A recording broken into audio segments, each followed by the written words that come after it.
Here we are at Richard Blundell's studio in Springwood. Now, Richard's had 6 exhibitions at the Logan Art Gallery, and what a magical place this is. I mean, really, who would ever want to leave? Let's go down because he's having a talk now and have a look at his work, and maybe we'll get a chat with him.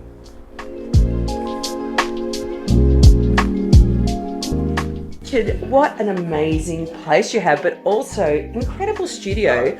Your studio practice is a big part of your work. Like, Sure. Can you tell us give us a little insight into how you work in this space? Okay, so there's a bit of a kind of a tension here because basically I'm a plein air painter, so that's painting outdoors. So most of my painting is in fact done outside. So I've actually organised some paintings in the bush because that's where the paintings are made. Yeah. So they're not made in the studio.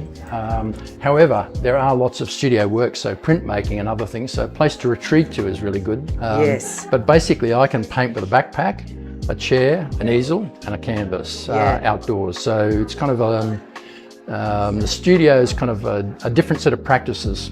A lot of the studio practice is basically a Western practice because it was connected to oil paint. Yes. Now, because we have tubes, so people think these things have always existed, but they were developed in 1840. Yeah. So before then, people couldn't easily move into the landscape with paints with them. Yeah. There's a guy called Monet that most people know. Yeah, I was thinking it was those bourgeois Parisians who invented the studio. Well, Monet had a fantastic studio as well, but he also painted outside. So his dutiful daughter used to help him carry his large canvases into amongst his lily fields and things. So. Yeah. Well, your work is absolutely beautiful and obviously very connected to the place. Yeah, sure. In Springwood. It seems like it's such a dynamic community happening in this neck of the woods. Yep. Is this a great place to work and play as an artist? I think a lot of creative people are interested in land and the wildlife and other things around them.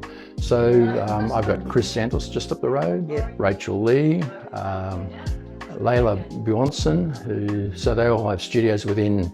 If I was much fitter, I could probably walk to their place, but I'd rather drive. So not far away. So there's quite a lot of people in all sorts of life circumstances that see creative practice as important to them. And I think, this is me, I think that communities without creatives is a problem in a way. Couldn't agree more. I couldn't agree more. And finally, talking about creatives, Brett Whiteley is iconic, larger than life person, artist. What does he mean to you?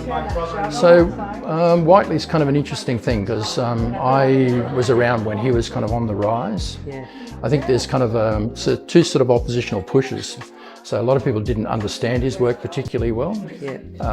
I think he's also a very flamboyant painter, so very Sydney painter, if you know what I'm trying to say to you, as opposed to a Melbourne painter. Yes. As opposed to a Brisbane painter. A lot of skin, a lot of beach, a lot of sensuality. Yep. And I think his time in New York and London and other places kind of completely turned his value set. It's kind of difficult to know, what relationship there is between environment and the work, but there's most people, most creatives report on there being a relationship, even if they're not interested in the landscape. You see what I'm saying? So, you look at the kind of 15 piddles in Paris kind of thing, that it kind of becomes a kind of a theme, and you can see how a place has a very big influence on the way people function, the way they think about the world, the way they function in terms of their creative practice as well.